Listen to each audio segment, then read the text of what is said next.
আমাদের সবকিছুর মূল কিন্তু জনগণ। আজকে জুলাই সনদ এটা বাস্তবায়ন হওয়া অবশ্যই দরকার। কাদের জন্য দরকার? গত 15 বছর এই সরকারের নির্যাতনে আমরা সব দল বল নির্বিশেষে ছাত্র জনতা এক হয়ে তাদেরকে কিন্তু আমরা ব্যর্থ সরকারে পরিণত করেছি এবং তারা দেশ থেকে পালিয়ে গেছে। এখন মূল ব্যাপারটা কি? মূল ব্যাপারটা আমরা তর্ক আলাপ আলোচনা যেটাই করি এদেশের জনগণ। এখন সামনে যে নির্বাচন জুলাই সনদ যেটা বললেন, যেটা আলাপ হয়েছে, এর মধ্যে কিছু অংশ কেটে গেছে।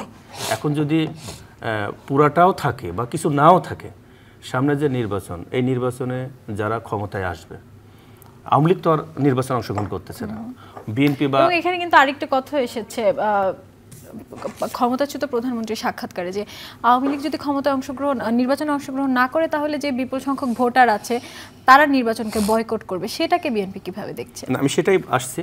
তো সামনে যে নির্বাচন হবে, জনগণ যাদের নির্বাচিত করবে, যারা সংসদে যাবে, তারা কিন্তু এই জুলাই এই সনদ বাস্তবায়ন তারা তাদের স্বার্থেই কিন্তু করবে, কারণ জনগণের ভোটে তারা নির্বাচিত।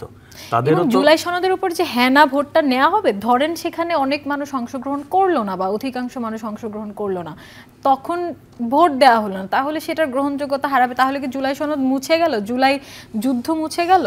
আচ্ছা, আপনি একটি জিনিস বলেন তো, এই যে ছাত্ররা হাজার হাজার ছাত্ররা জীবন দিল, জুলাই অভ্যুত্থান হলো, এখন যদি একটি নির্বাচনে না ভোট পড়ে, তো জুলাই সনদ বাস্তবায়ন কিন্তু হলো না, তাহলে কি এটা কি ভেস্তে যাবে?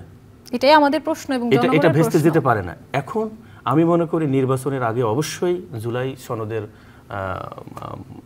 মানে নির্বাচনটা হওয়া বা গণভোট হওয়া ঠিক না, কারণ জনগণের ভোটে যারা ক্ষমতায় আসবে তারা জনগণের স্বার্থ 100% ঠিক রেখে, এর সাথে যদি যেটা আমাদের জুলাই সনদে আলাপ হয়েছে এর বাইরেও যদি আরও কোনো যোজন বিজন করা লাগে, করে সুন্দর মতো সংখ্যাগরিষ্ঠ 2/3 সংসদ সদস্যের মাধ্যমে যখনই এটাকে পরিপূর্ণ রূপ দিবে, তখনই ওইটা প্রকৃত জুলাই সনদ হবে। কিন্তু জুলাই সনদের উপর এর আগে যদি নির্বাচনের আগে গণভোট হয়, তাহলে সমস্যাটা কোথায়?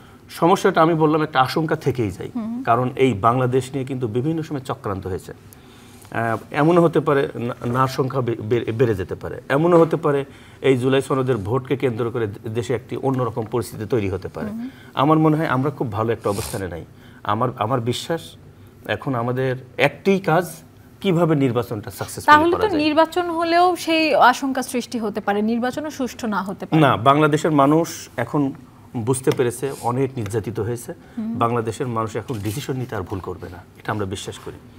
আর আপনি পরে যে প্রশ্নটা করলেন যে আওয়ামী লীগ মাইন্ডেড যারা আছে তারা কাকে ভোট দিবে, আমি বিশ্বাস করি বাংলাদেশের এখন যে কয়টি দল রাষ্ট্র ক্ষমতা মানে রাজনীতি করছে, এর মধ্যে একমাত্র বিএনপি একাধিকবার রাষ্ট্র ক্ষমতায় ছিল, অন্য কোনো দল কিন্তু রাষ্ট্র ক্ষমতায় ছিল না, তাদের ওই রকম অভিজ্ঞতাও নেই। এবং বিএনপি বাংলাদেশের রাষ্ট্র ক্ষমতায় যখনই ছিল, এই দেশের আমূল পরিবর্তন কিন্তু বিএনপির শাসন আমলে হয়েছে। এই জন্য বাংলাদেশের মানুষ তথা আওয়ামী লীগের যারা সমর্থক আছে, যারাই ভোট দিতে যাবে বিএনপিকেই বেছে নেবে, কারণ বিএনপির উপরই এদেশ। এই ব্যাপারে রাশেদ খানের কাছে